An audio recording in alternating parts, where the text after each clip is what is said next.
Riprap sa subdivision nga nahugno, substandard. Developer wala mangayo og geological hazard assessment gikan sa MGB. Kapitolyo mudawat sa 500 million pesos sa dakbayan sa Sugbo. Apan pakapinan og kapin 3 hektaryas nga yuta, bugti sa mga yuta sa 93-1. Wa mailhing lalaki na lumos sa kadagatan sa Lapu-Lapu. 14 anyos nga dalagita mereklamo nga gilugo sa ilang 65 anyos nga silingan. Pulis gireklamo nga nangumot sa pribadong parte sa lawas sa usa ka nurse.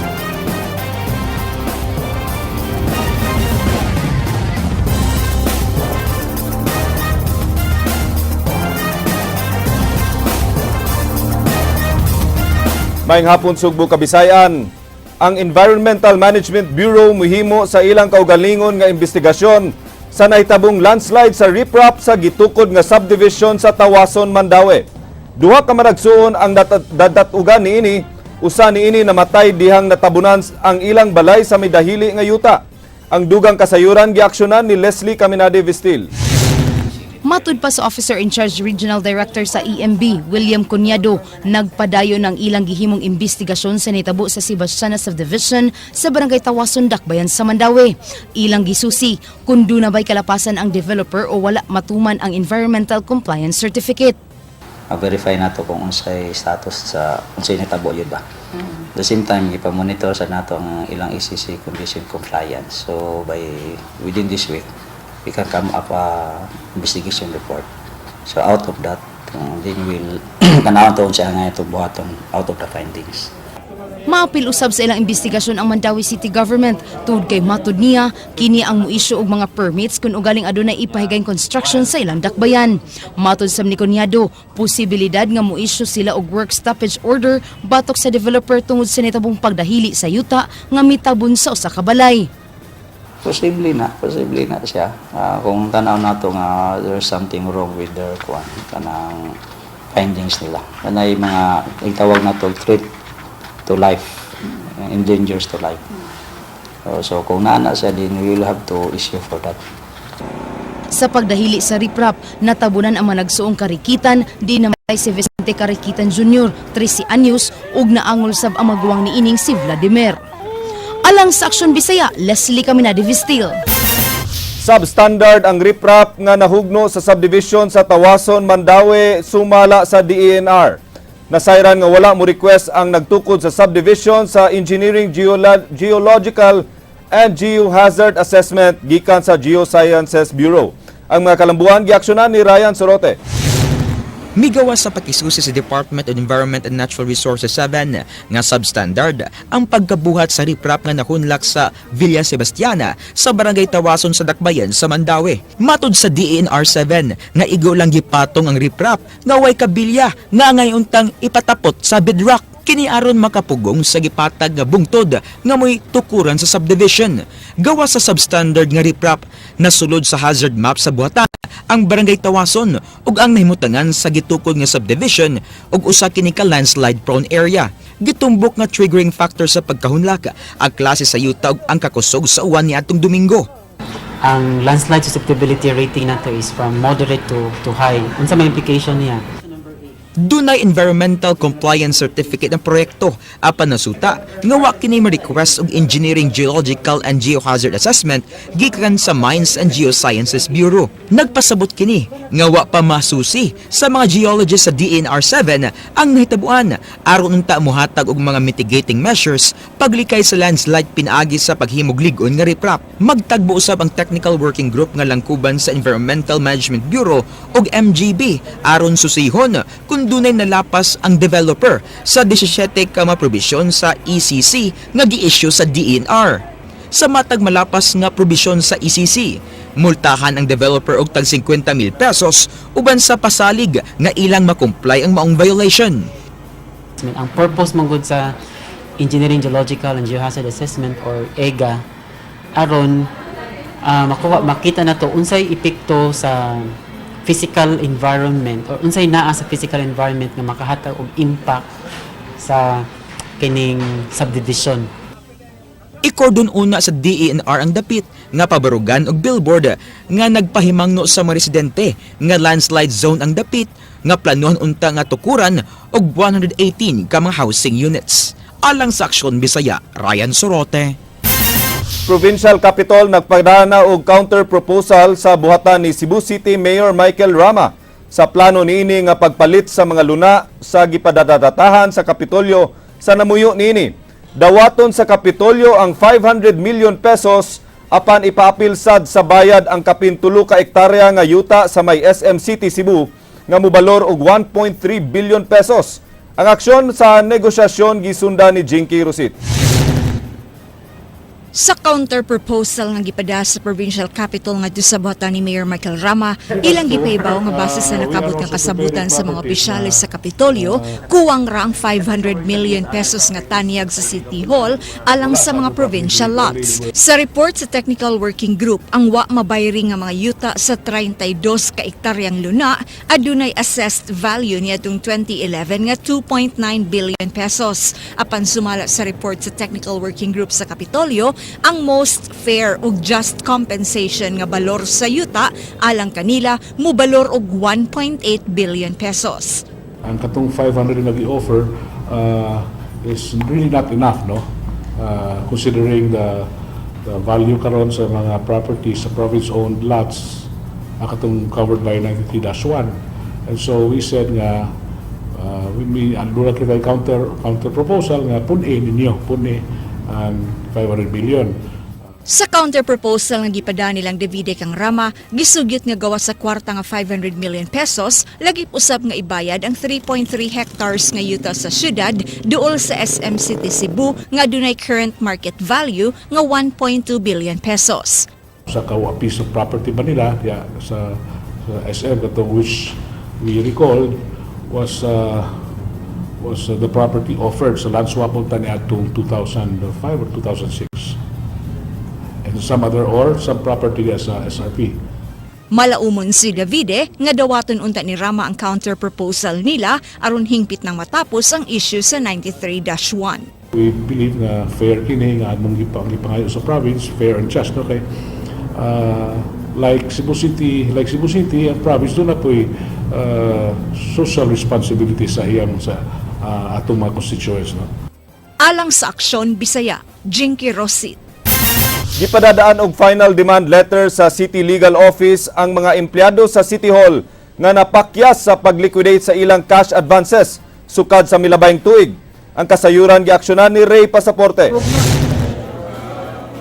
Sa kapin 30 ka empleyado nga napakyas sa pagliquidate sa ilang cash advance, sobra na sa katunga ang nakapadangat na sa ilang tubag ug nakasumiti na sab sa ilang mga resibo. Matud ni Attorney Jeron Castillo sa City Legal Office, sa katapusan nilang exit conference gihatag kaniya ang listahan sa mga unliquidated cash advance sa buhatan sa City Accountant. We verified everything and then we sent notices to these people nga na existing cash advances. Ang nakahatag na og tubag, suma pa ni Castillo subject gihapon sa ilang liquidation. Minilyon ka pesos ang kinatibuk ang kantidad sa unliquidated cash advance. Usa sa pinakadako og cash advance si Charlie Rias. After this, we will send them, hopefully, no? We'll just give them our final demand before we go to the legal recourse.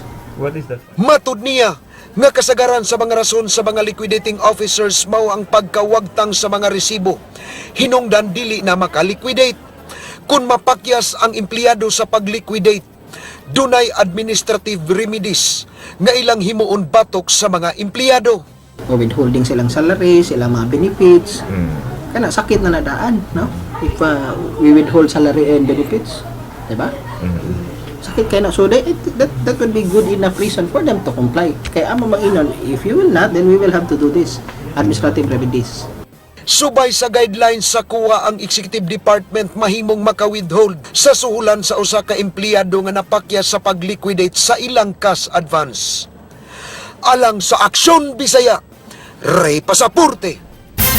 Usa ka public consultation gihimo sa LTO aron usbon ang mga pamaagi sa paglukat og insurance sa magparehistro sa ilang sakyanan. Buot sa LTO nga mawagtang na ang paghatag og pabor sa mga staff sa LTO sa pipila lamang ka insurance companies. Ang aksyon gisundan ni Ryan Sorote.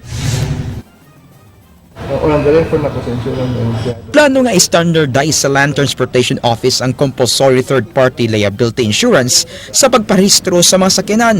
Gi-introduce sa mga insurance companies, car dealers ug transport group ang laraw sa LTO sa usa ka public consultation dinhi sa Sugbo. Tumong sa reforma nga mawagtang na ang paghatag og pabor-pabor sa mga staff sa LTO sa mga insurance companies. Kanang LTO officials within the regional or provincial offices, doon ay mga favored ng mga insurance. Kaya may commission, di ba? Pinaagi niini, malikayan usab ang overpricing o undercharging sa premium, kapakya sa pagkolektar og buhis, multiple issuance sa certificate of cover ug kalangay sa pagproseso og claims. Gipropose sa LTO nga ipaubos sa umbrella organization ang tanang mga insurers nga panguluhan sa usa ka national or regional administrator. Ubos sa umbrella organization sa mga insurers. Uniform na ang rates sa mga insurance sa mga sakyanan. One thing is simplification, no?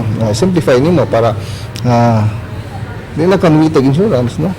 You just have to get insurance, whether kikinsa na siya. Naka-unified naman tanan, di ba?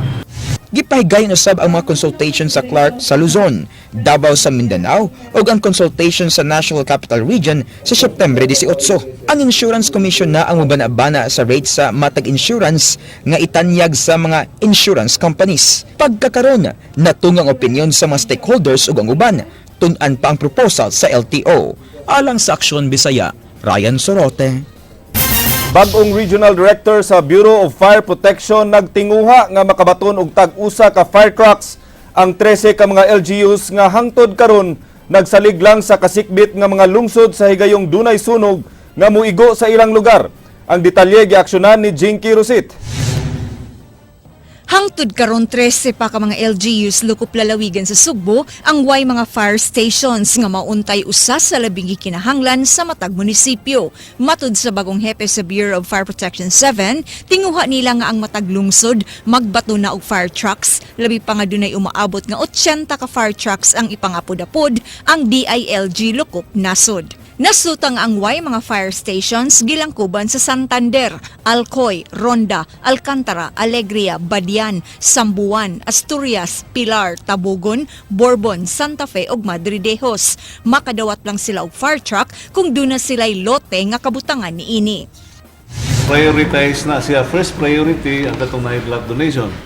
Ang second priority katunang mga wala pay kuan donation niya nag-process pa sa ilang mga blood donations. Gipebaw ni Cordelia ngadto ni Governor Davide nga naglaraw sab sila sa pagbutang og fire station sa Kapitolyo, butang nga giuyunan sa gobernador. Provincial Capitol is a vital installation building. So there is a need nga ato na siyang i-guard yun 24/7. Kuha po kayo na ideya, kaya kaso magkunong sunod sa Kapitolyo. Sa pagkaroon, baldira may ato. Pero karoon, kung nanay fatag, labing maayo. So, muna atong akinan siya nga siya ato ng trabahoon. Alang sa Aksyon Bisaya, Jinky Rosit.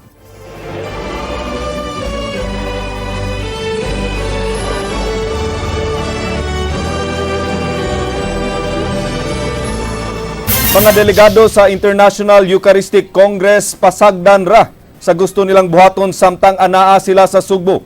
Taliwa sa hugot nga security nga ipatuman, dili pugnan ang mga IEC delegates sa ilang mga lihok sama sa kalimitado sa mga lugar nga maadto sa mga delegado sa APEC. Ang detalye atong nasayran sa pag-aksyon ni Jinky Rosit.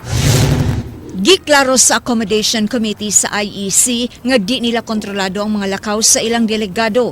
Ilang nasabtan nga tungod sa dungan nga mga kalihukan sa Sugbo sunod tuig sama sa sinulog, dili na paigo ang security personnel nga i-deploy. Dili sila mutapos sa 8 days, pwede ra kaayo. So dili ta magsulod-sulod nila, on their own sila. Pero sa ilang balay pananglit, no, kung homestay sila, ato gyung siguroon nga secure gyud sila, safety sila. Pero dili ingon nga magsunod-sunod mi nila like tingali, I don't know. Sa pagkakaroon miabot na sa 600 ka mga host families ang anda mo papuyo sa gibana-banang 2,000 ka mga delegado sa International Eucharistic Congress. Nanawagan ng mga organizer sa hotel operators nga di lang unta pahimuslan ang presyo sa mga rooms alang sa mabulukon nga kalihukan sa simbahan. Kutob ra gyud mi pag-persuade nila, no, mga appeal nga hinaot unta ang atong rate ana. So wa man gyud tay control sa ilahang price.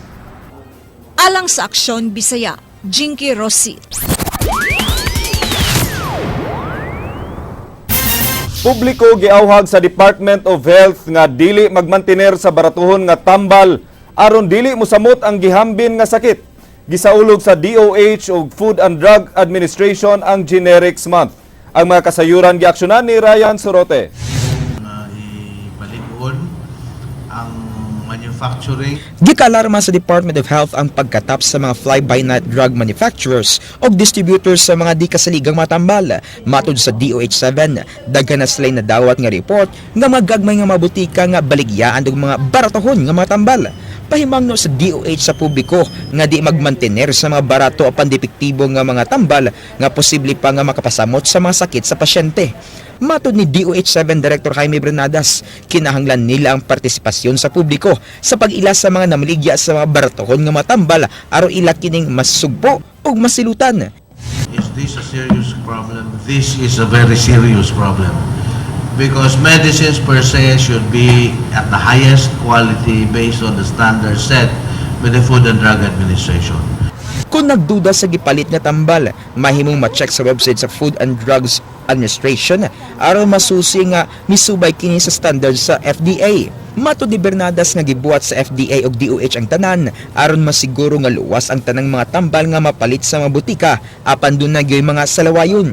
Base sa datos sa FDA, moabot og 112 ka mga butika sa rehiyon ang dunay mga violation sama sa mga butika nga way mga pharmacist ug ang pagpamaligya og mga unregistered nga matambal. Doon na yung mga notisya gikan sa FDA ang 112 ka mga salawayan nga mabutika nga kun magmagahi ilang pasiradaan. We are having this constant monitoring still with our Food and Drug Administration, no, through our officers. Giangkon sa FDA nga di malukop og susi sa ilang siyam ka mga inspectors ang tanang mga butika sa rehiyon tungod sa kadaghan ini. Malaumon ang FDA nga sa sunod 5 ka tuig ilan na mapalambo ang ilang kapabilidad o gidaganon sa mga sakop pinaagi sa ilang modernization project aron masiguro ang kalidad sa mga tambal nga mapalit sa bisan asang butika. Gisaulog usab karon sa DOH ug FDA ang Generics Month. Alang sa Aksyon Bisaya, Ryan Sorote.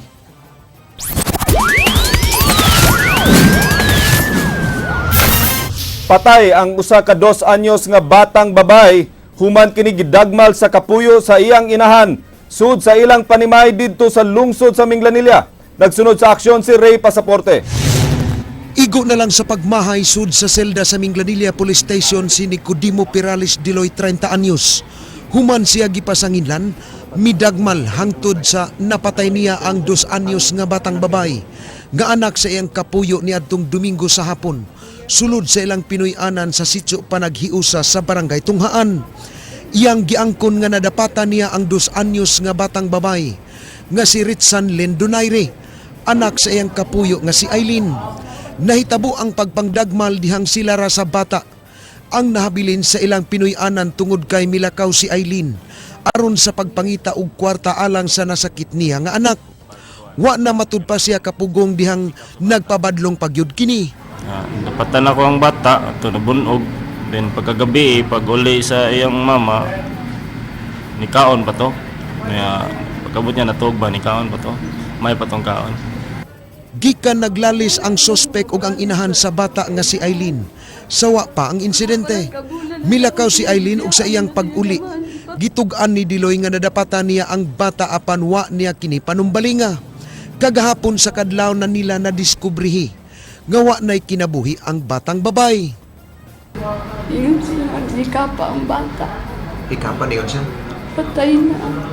Ngayon ko ganus apa ni mo na matigdan yun na matay. Wala kami yung ako gabi eh. Yun siya, buhi pa ko ng bata.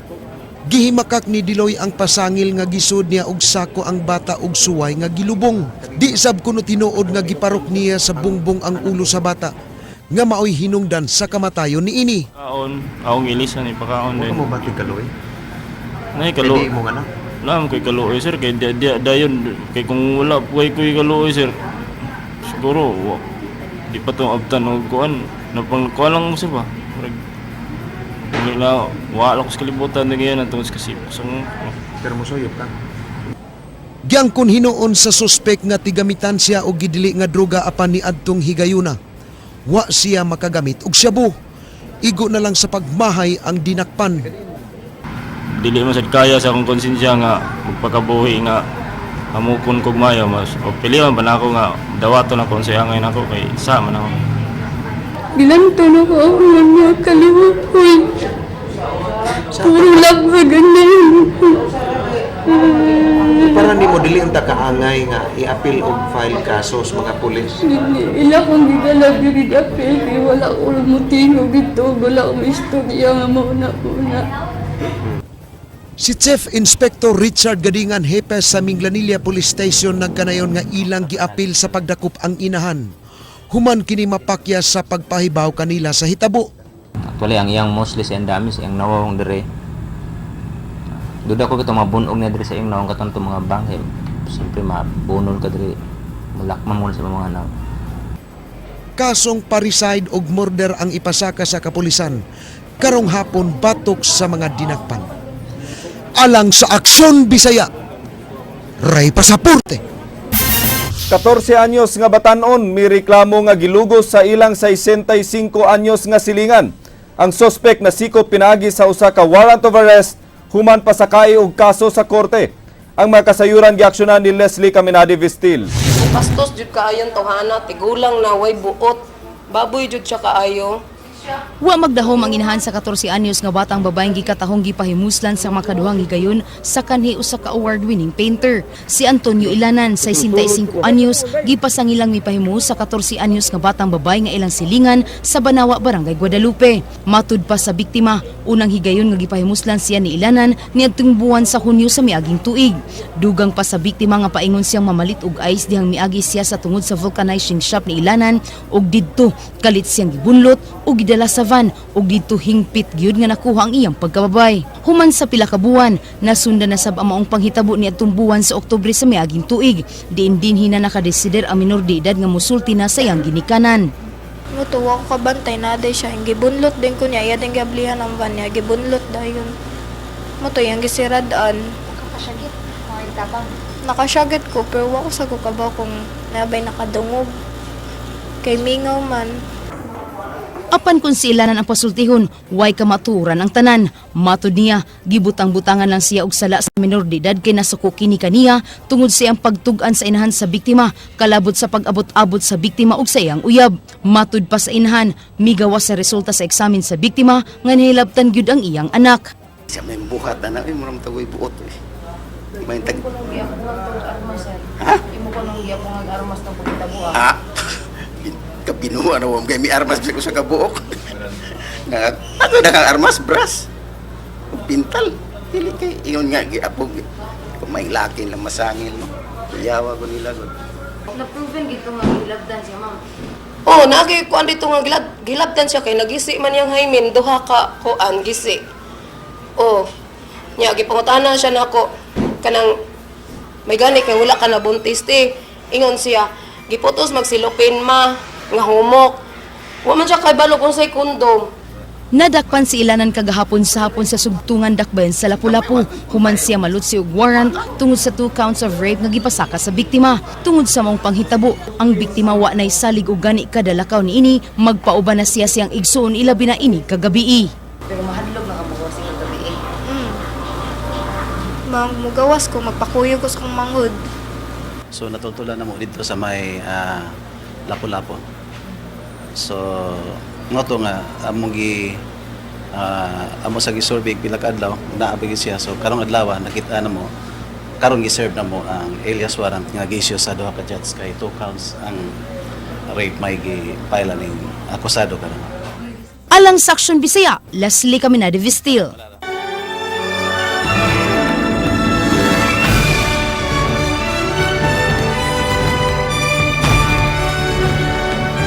Nagplano ang Police Regional Office 7 sa mas menos nga gidaghanon sa kapulisan nga mubantay sa umaabot nga ikaduhang hugna sa APEC meetings karong Oktubre.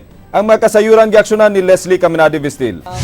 Mato ni Directorial Staff Head Senior Superintendent Ray Lindon Lawas, miminos na usab ang mutambong sa mga APEC meetings nga ipahigayon sa Shangri-La Mactan ug Radisson Blu Hotel.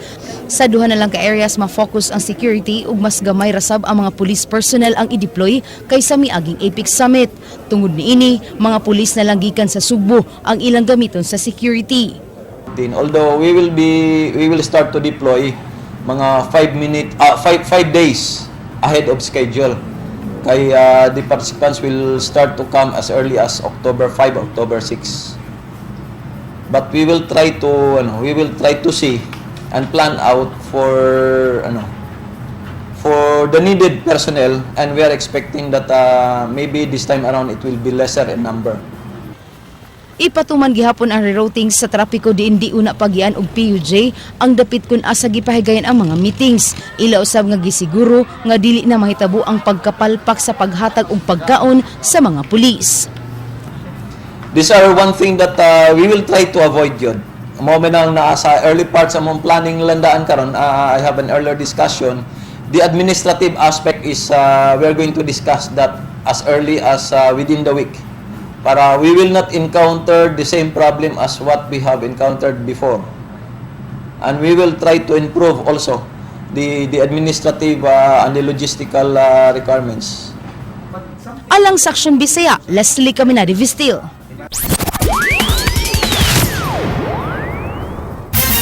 Sa mga balita gikan sa gawas sa nasud.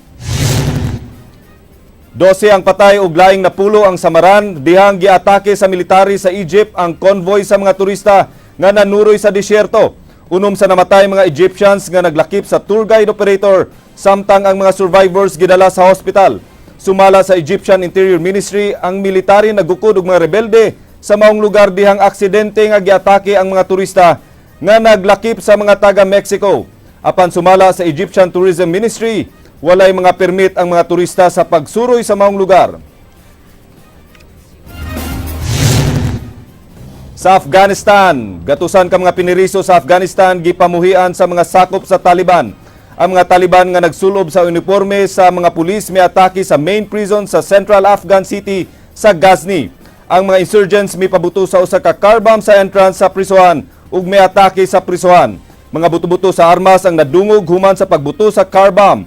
355 ka mga inmates ang nakaiskapo diin dulan 150 niini na priso tungod sa ilang kalambigitan sa mga Taliban ug uban nga mga militanteng pundok. Tulo ka mga Taliban ang napatay sa jailbreak samtang upat ka Afghan security personnel ang namatay. Sa Japan, giisa gikan sa Alert Level 2 ngadto sa Alert Level 3 sa Kumamoto Prefecture tungod sa pagbuto sa bulkan nga Mount Aso sugod kagahapon. Gideklarar sa no entry zone ang 4 ka kilometro nga radius gikan sa crater sukad kagahapon samtang gidili na usab ang pag-adto sa mga bukid palibot niini. Bagang duot sa Aso gikan sa crater na saksihan nga misaka hangtod sa mga 2 ka kilometro sa kawanangan. Gimanabana nga mukabat og 1 mm ang gibag-on sa ash nga matagak sa pipila ka lugar nga maglakip sa Kumamoto City. Gikansel usab ang mga biyahe sa eroplano sa Kumamoto Airport. Tulo ang patay dihang mibuto ang Mount Aso niadtong September 1979.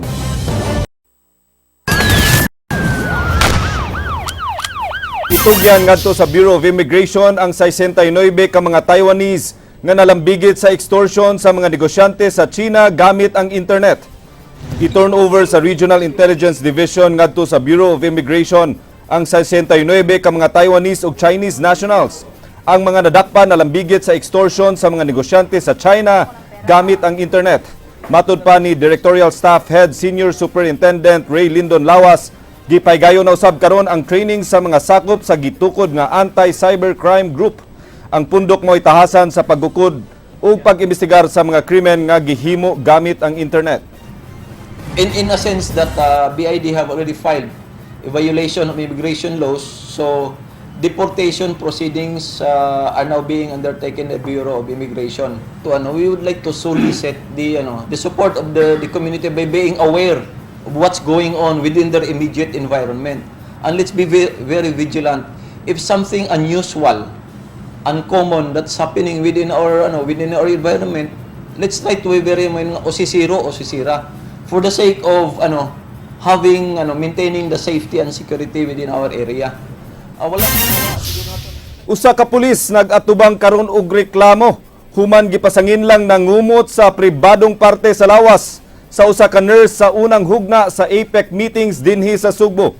Ang maong reklamo giaksyonan ni Leslie Caminade Vistil. Regular proceedings man, wala man. Gipaubos na karon sa usa ka makuting investigasyon ang usa ka police officer kinsa gipasangin lang nangumot og pribadong parte sa lawas sa usa ka nurse atol sa unang hugna sa nagpadayong APEC Summit. Gingong kasamtangang lakip ang Police Officer 1 sa Anti-Criminality Unit nga nagikan sa Bohol Police Office. Gikatahong usara ka panimay ang giabtan sa pulis ug sa mireklamong nurse. Nasuta sa investigasyon nga namuso pa ang maong pulis una pa kini nga misud sa lawak sa biktima o gihinul ang pribadong parte sa lawas sa biktima. Marag physically gikuanto ang katong babae. Maraog private parts niya ba gihikap. We have conducted already an investigation that the Regional Investigation Detective Management Division is already conducting the administrative investigation. Samtang nagpadayon pa ang investigasyon, magpabilin una sa Bohol Police Office ang naasoy nga police officer. Matud pa sa labaw sa Regional and Personal Human Resource Development Division, Superintendent Renato Dugan, wa pa nila madawat ang formal nga reklamo sa reklamante. Suway untang gikuha og habig ang gipasangin lang pulis apan di na makontak ang iyang numero. Administratively, medyo mabugat ang iyang mahimong punishment ana. Although nahikap lang pero kaybaw na kasabalaod. Alang sa Aksyon Bisaya, Leslie Caminade Vistil. Usa ka wa mailhing lalaki na lumos sa kadagatan sa Lapu-Lapu. Ang aksyon gisundan ni Leslie Caminade Vistil. Napalga na lang nga nag-utaw-utaw sa kadagatan sa Barangay Pusok sa Dakbayan sa Lapu-Lapu kining wa mailhing lalaki nga gituwang na lumos. Matud pa sa nakakita nga si Junjun Cuartero nga samtang namasulsiya, iyang nakitaan nga paspas kaayong nakalakaw ang lalaki paingon sa dagat. Niadtong higayuna pasado alas 5 sa buntag, dako pa kaayo ang hunasan. Gani nangutana pa kini sa mga mananagat nga magian kung asa ang dakbayan sa Lapu-Lapu ug Mandawi. Hinungdan nga gitudluan nila kini. Natingala na lang ang mga mananagat lakip na si Cuartero diyang milangoy kinigikan silang nahimutangan sa Barangay Pusok paingon na sa kadagatan sa Mandawi. Apan mibalik kini sa agi pag-abot sa tunga-tunga nga bahin sa dagat. Kalit lang sab nga milangoy ug balik ang lalaki sa tagatuhod nga tubig apan natingala sila tungod kay wa na mitunga. Nilangoy sa kutob sa dool sa agi barko then nibalik. Paghuman nagsamsam sa tagahawak, nakita sa mga managat katuon nisama ra bawa naman mutunga. Ikuha sa tagayate o burog na nagi prinsess mangisip.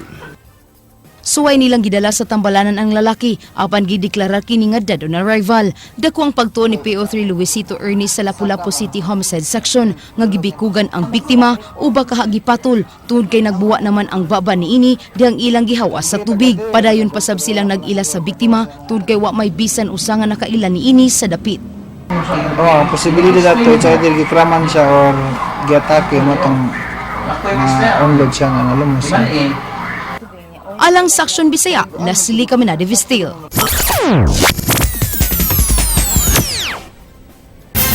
Aniya sa Sugbo ang Gilas Pilipinas team aron mag-practice. Subsob ang ilang preparasyon alang sa umaabot nga FIBA Asia Championship sa China nga sugdan karong petsa 23. Dito sa Hoops Dome sa Dakbayan sa Lapu-Lapu sila nag-practice aron dili matugaw. But nila nga makalikay sa traffic sa Metro Manila ug maka-concentrate sa practice. Hugot gagidid-an sa Team Gilas ang pagpasulod sa ilang fans sa Hoops Dome aron dili makadisturbo. Kaduha ka naundang ang practice sa Gilas human na lusno sa duha kay gayon ang pang-board sa pagdunk sa naturalized player nga si Andre Blatch ug Calvin Abdueva.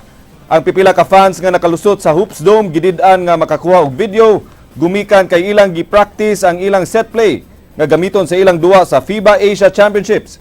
Ang Gilas team mag-practice sa Hoops Dome hangtod karong Biyernes.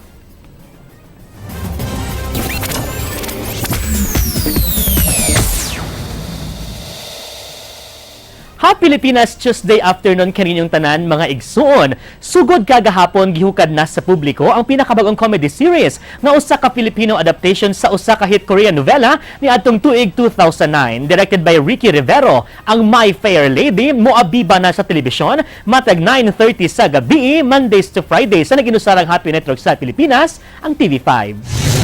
Ang babaeng gugustuhin mong Ato nang mailaila si Jasmine Curtis Smith isip Audrey Tioseco, ang babaeng gusto niyong sakalin pero sure niyo ring mamahalin. Si Audrey giyong the richest girl sa Pilipinas. Uncontrollable, unpredictable, untouchable. Mao kini ang qualities nga muhulagway sa atong movie Princess. Apan, usa ka insidente ang mupabag-o sa iyang kinabuhi forever ug kini mao ang pag-abot ni Vin Abrenica isip hero sa kinabuhi ni Audrey. Unsaon na lang kaha kung ang ilang relasyon nga murag iring og iro nga panagbangi o sara di ay kapag tabon sa tinud-anay nilang gibati sa usag-usa. Ug unsay mahitabo kung adunay makiki-eksena nga dashing gentleman nga susama gyud og hulagway sa ex sa atong bida. Ang pangutana, kinsa ang makaangkon sa kasing-kasing sa usa ka rich spoiled brat. Uban ang powerhouse cast ug usa ka linahi nga classic romantic storyline, andama na ang inyong kaugalingon nga maigo sa kilig, katawanan ug kalagot. All-in-one series nga di yun ninyo pwedeng ma-miss, My Fair Lady, matag alas 9:30 sa gabi. Padayon gyud ang paghupay sa mga kasing-kasing sa mga Filipino viewers sa TV5 pinaagi sa paghatod og happy shows ug mga programang makatandog ug magpakiligyod sa atong mga balatian alang sa lights, camera, action, showbiz. Kini si JP Lau Cotsera ug ang atong word of the day karong adlaw nagkanayon, ang taong pangit pero matulungin ay pangit pa rin. Agay! Umawag kanto ang mga balita sa Aksyon Bisaya. Ako si Glenn Soco. Mga balita nga pundasyon sa ligdo nga opinyon ug konkretong solusyon. Bisan asa, bisan kanusa. Kapatid, kay di lang kutob sa balita. Aksyon!